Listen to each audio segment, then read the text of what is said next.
As Anakin Skywalker held his dying mother in his arms, there was another man in the room at the time, an individual who had figured out the secrets of preserving one's conscience when they die. I, of course, am talking about Qui Gon Jinn. Anakin! Anakin! No! They say that when one becomes a Force ghost, your sense of time and space changes. You begin to see time in a less linear fashion, and you become less concerned with changing the course of history rather than understanding it. You become wiser and more aloof to the living. Yet watching Anakin Skywalker murder an entire village of Tusken Raiders elicited a strong enough emotion from Qui Gon Jinn that he actually screamed and was heard through the Force by Yoda. And that's perhaps because Qui Gon Jinn more than anyone believed in Anakin Skywalker. He was the one who proposed that this young boy was the chosen one. He was the one who resurfaced an ancient Jedi prophecy that promised to bring balance to the Force. My question today is, what would have changed had Qui Gon Jinn not died on Naboo? What if his apprentice Obi-Wan Kenobi had not fallen behind and been sealed off from his master and Darth Maul by that blast door? What if the two had faced Maul together and won together? What would have happened to Qui Gon Jinn? What would have happened to Anakin? What would have happened to the wider galaxy?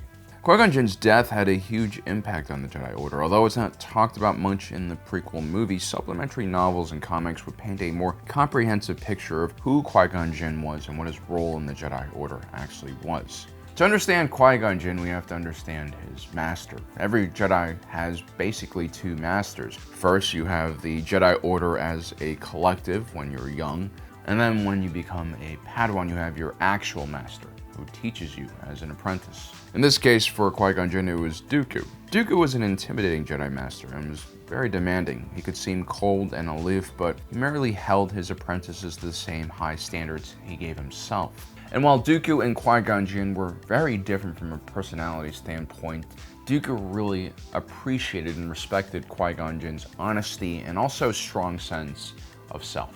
As Dooku became older, he started distancing himself from many of the other Jedi Knights and Masters in the organization and became more obsessed and fearful of the Jedi holocrons, an obsession that he would actually pass on to Qui-Gon Jinn. Dooku would eventually come to a conclusion that the Jedi were a problematic organization and harmful to the galaxy, but even when he was contemplating betraying the Jedi Order, he still held his apprentice Qui-Gon Jinn in very high regard. As a matter of fact, in both canon and legends, it's said that Qui-Gon Jinn's death played a huge part in Count Dooku going full on to the dark side. Some might say that he was even the camel that broke the straw's back, because camels are heavy and straws are not very strong. But what's more important is how Qui-Gon Jinn's changed fate would affect Anakin Skywalker. We have to remember that the Jedi Order was hesitant to accept Anakin because he was too old. He had already had life experience and formed views of the world, and more importantly, he had a family. Your thoughts dwell on your mother. Afraid to lose her, I think. What has that got to do with anything? Everything. Fear is the path to the dark side. Yes, these wise and very noble Jedi are trying to teach a young human child that it is wrong to have love for their mother, and that fearing for her safety because she's a slave and longing to be with her because you're a child is wrong. Yes, that is what's wrong with this galaxy, and not this elite organization of monks who might or might not be funded by Republic money but are not beholden to any of its laws. That's the problem. Ki-Adi-Mundi, Mace Windu, and Yoda all determined young Anakin to be unworthy of being a Jedi, blindly following rules and regulations like a bunch of droids instead of the wise and clairvoyant beings they were made out to be. This is a huge problem for Qui-Gon Jinn, who had essentially purchased this slave boy. Imagine the Jedi accountants trying to explain that to the auditors. Qui-Gon Jinn ripped Anakin Skywalker away from his home and his mother with the promise of making him a Jedi. And because Qui-Gon Jinn was no punk, he delivered this promise to Anakin after their not-so-successful meeting with the Jedi Council. I'm not allowed to train you, so I want you to watch me and be mindful. Always remember, your focus determines your reality. Stay close to me, and you'll be safe. When Qui-Gon Jinn is mortally wounded, his dying wish is for Obi-Wan Kenobi to step in and train Anakin. Kenobi would actually be knighted shortly after defeating Maul in one-on-one combat. That was deemed a tough enough test for the Padawan to be considered a Jedi Knight. Once Obi-Wan Kenobi was a Jedi Knight, he would petition the High Council for the right to train Anakin, which surprisingly was granted to him. The reason this happened was not only because of Qui Gon Jinn's untimely death, it was also because the Jedi Council had a deep and profound respect for Qui Gon Jinn, despite him being a very unorthodox member of the Order. You see, Yoda recognized that despite the fact that Qui Gon Jinn was always at odds with the High Council, that his outside-of-the-box thinking was exactly what the Council needed. At one point, Yoda even invited Qui Gon Jinn to the High Council, an offer that he refused because he was, on the cusp of understanding how to become essentially immortal. So what happens immediately after the Battle of Naboo if Qui-Gon Jinn survives? Well, first, Anakin Skywalker would be seen as a hero for his actions in the space battle. The young boy would still manage to take out the droid control ship, winning the entire conflict. Qui-Gon Jinn and Obi-Wan Kenobi would return to the Jedi Order also as heroes, and they would be interrogated probably by the Jedi High Council about how they defeated the Sith. This would have been the first instance of a Jedi Knight fighting a Sith in almost 1,000 years. But Qui-Gon Jinn would be refocused on his journey to understand how to become one with the Force, and also because he had said the following to the High Jedi Council. He is headstrong, and he has much to learn of the living Force, but he is capable. There is little more he can learn from me. Obi-Wan Kenobi would actually be a newly minted Jedi Knight anyway, and so Qui-Gon Jinn would have basically the freedom to pursue whatever he wanted. In this case, it would be finding out more about how to become one with the Force, and also training Anakin Skywalker. Remember, Qui-Gon Jinn had promised to not train Anakin, not only because he's too old to train, but also because the Jedi Master during this time period was only allowed to have one apprentice, something that he will have solved by knighting Obi-Wan Kenobi. This puts Qui-Gon Jinn in the perfect situation to train Anakin Skywalker, but on his own terms and not within the Jedi Temple and its very strict rules and confines. This could be the perfect situation for Anakin, homeschooling from the Jedi Knight who's known for saving young troubled kids from human traffickers. Qui-Gon Jinn is really uniquely suited to train someone like Anakin. The Jedi Code was created by the Jedi Order to protect those who needed to be protected, individuals who needed guidelines and limits to prevent them from abusing their power and falling to the dark side. Rules are imperfect, they're never really designed to work by themselves, and I think it's better for someone to understand why the rules are made rather than just to blindly fear the consequences of rules. And I think for a lot of the Jedi, it was the latter rather than, them truly understanding why all of these restrictions were placed on them. And I think Qui-Gon Jinn was always someone who had a certain set of skills that allowed him to always be morally very clear on what is right or wrong. He didn't really need the Jedi Code to tell him what to do. Qui-Gon Jinn was never afraid of the mystical and unknown sides of the Force. He even had his own brushes with the dark side, including the anger that was slowly emerging out of his own master. And somehow, Qui-Gon Jinn, despite being just a Padawan, always managed to bring Dooku back from the verge of going to the dark side. And that's kind of what made Qui-Gon Jinn so special. He naturally was just a very calm and compassionate individual. He didn't need to constantly keep himself in check like Anakin or Dooku. He just was that way. It was very natural for him. And that's perhaps the exact kind of person Anakin needed training him. Nothing against Obi-Wan Kenobi or the rest of the Jedi Order, but we have to remember that none of these people, even Obi-Wan, completely trusted him. It's not disrespect, Master, it's the truth. From your point of view, The boy is dangerous. They all sense it, why can't you? his fate is uncertain. He's not dangerous. I mean, the Jedi could never really get past that trust of Anakin. They could never get past their own rigid rules, so they could never provide Anakin the only thing he ever actually wanted or needed, and that was unconditional love. You were my brother, Anakin! I loved you!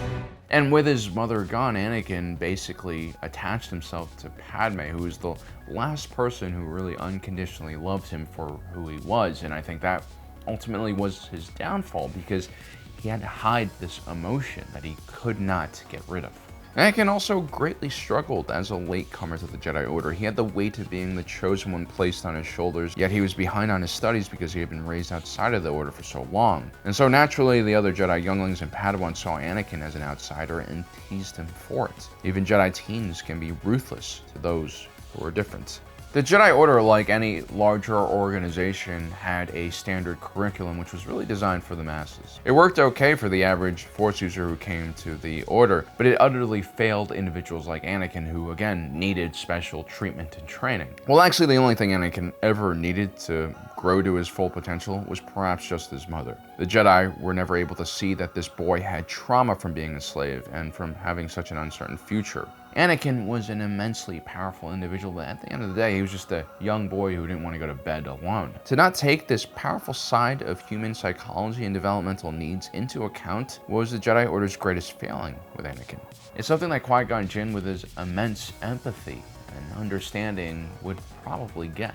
What's interesting with Qui Gon Jinn as a Jedi Master was that he initially really struggled with Obi-Wan Kenobi. The two didn't really get along very well at all, and at one point they almost called it quits on each other. And part of the struggle that Qui Gon Jinn had with Obi-Wan Kenobi was that his Padawan was too by the books, too willing to scold his Jedi Master for not following the High Council's rules. You know, Obi-Wan Kenobi, for better or worse, was a very disciplined and self-regulating individual. I think by the age of 12, he was already prepared to be on the, High Jedi Council. And, this is nothing against Obi-Wan Kenobi. I think he's the perfect example of what the institution of the Jedi Order could create. I mean, he was the prime Jedi in that case. But that doesn't mean he was the right apprentice for Qui-Gon. What Qui-Gon Jinn needed was a special case, someone like Anakin, who needed unorthodox kind of training. Qui-Gon Jinn would have recognized Anakin's undeniable longing for his mother and most likely would have returned to Tatooine for her.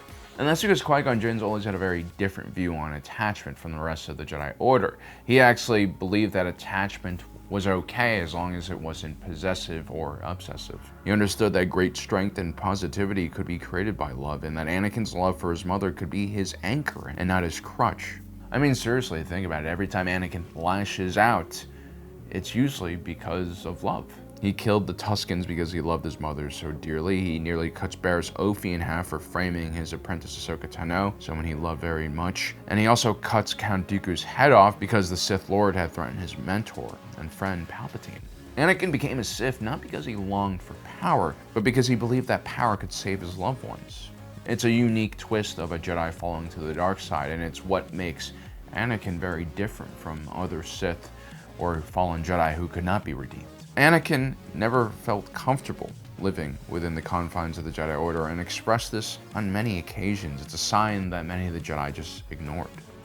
I understand wanting to walk away from the Order. I know. Anakin is a tragic figure in the classical sense, and he's a great example of what happens when an institution is too rigid, too unwilling to accommodate a special individual like him.